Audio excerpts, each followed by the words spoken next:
Been looking forward to this all day. Yesterday, we showed you the emotional footage of 91-year-old Betty Merridith, who moved into her husband Ken's care home because she simply couldn't live without him. So lovely, and so wonderful that the care home could make it happen. Now, the couple have been married for 71 years. Both were heartbroken to be separated from each other. Ken moved away 5 weeks ago, but determined not to be separated by strict COVID rules which barred all visitors. Betty was able to move in after taking a COVID test and then isolating at the care home for 2 weeks. 96-year-old Ken had no idea that Betty had moved in. He was delighted enough to see her for a visit, this wonderful special romantic dinner arranged by the staff. So let's have another look. Just you and me. And I'll come to live with you. Would you take me back? No. No. No, I'm not taking you back. I've come to live with you. All right. I've moved in. All right. Yeah. All right. Yes. Are you happy? Oh, see, it's better. Right. They've done all this for us. Right. These good people have done all this for us.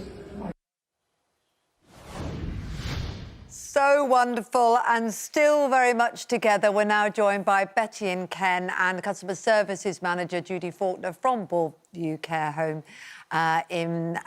they're hopefully sorting everybody out in Birmingham. Lovely to see all of you this morning, really, really is. Talk us through it first of all then, Betty. When did you realise that it was just too unbearable to be apart, and how did you work out the idea? Well, I realised he'd been away for 5 weeks, I think, and he wasn't coming back because I won't let him out. So I decided to come here to join him. How hard has it been for the two of you, Betty, to be separated? Clearly it was what needed to happen for Ken, but to be apart at such a difficult time, how difficult has that been?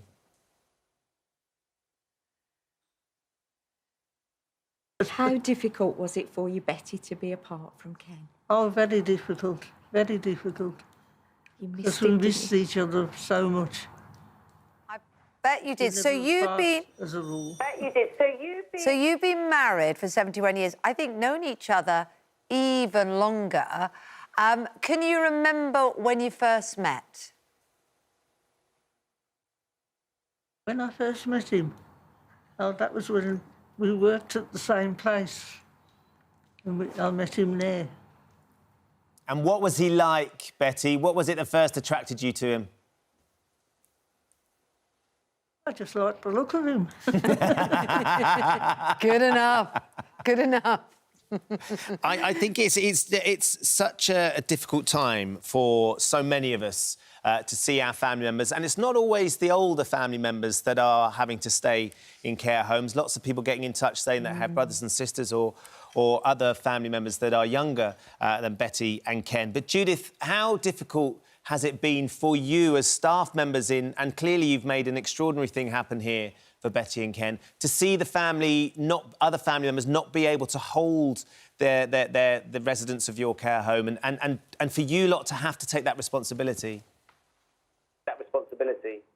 Absolutely, it's been really hard for the residents and all of the families as well. And for us, it's been a heartbreaking time to keep people separate. But the team, all of the team here, right the way through from activities, care, kitchen, housekeeping, we all work to sort of almost try and be their families, you know, during these times, and just try and keep everybody upbeat and happy. But it's been really difficult. I can imagine it really has been. I know you're aware, Judith, but just so people watch you aware, we're not speaking too much to Ken because it can be very difficult communication, and also it's very difficult sometimes talking at distance like we are here on television for anybody anyway. But it must have been lovely for you to see his reaction and how much it meant to him. Absolutely amazing. I think everybody was in tears. We've got the family on the video as well. They were in tears. And I think for everybody here, it just kept us going all day. It was just such a lovely moment to see.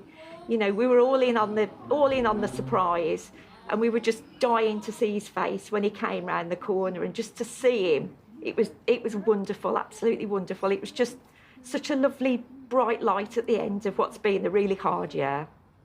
And Betty, I'm not sure you were expecting all the attention that this little video, and I know the video that I saw was shot by your granddaughter, Charlotte. How do you feel about all this attention that's suddenly been lauded onto you and to Ken and this reunion?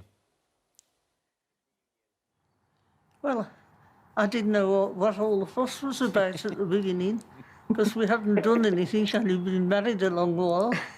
So I don't know why. Well, more people around the same. You've done something wonderful. You've lifted all our spirits, and that's absolutely wonderful. And thank you as well to the care home, because we know that not all homes are in the position that you are to be able to offer this, but it's just fantastic to see what it's done for the two of you. Yes. Oh, yes, it's made him a bit brighter now than before I came. They said that he was emotional all the while and calling for me. So I come. Which is where we'll leave it. You have indeed, and not just for him, you've certainly lifted all of our spirits as well, Betty. Lovely to see you and Ken looking so well this morning, and thank you so much as well to Judith and all the staff at Bourneview Care Home, who've clearly done an amazing job for the residents there, and all of the care residents, the cares that we have at various care homes around the UK that have dealt with such impossibly difficult circumstances. Really difficult. Our hearts and go out to all of them. Thank you so much for joining us this morning.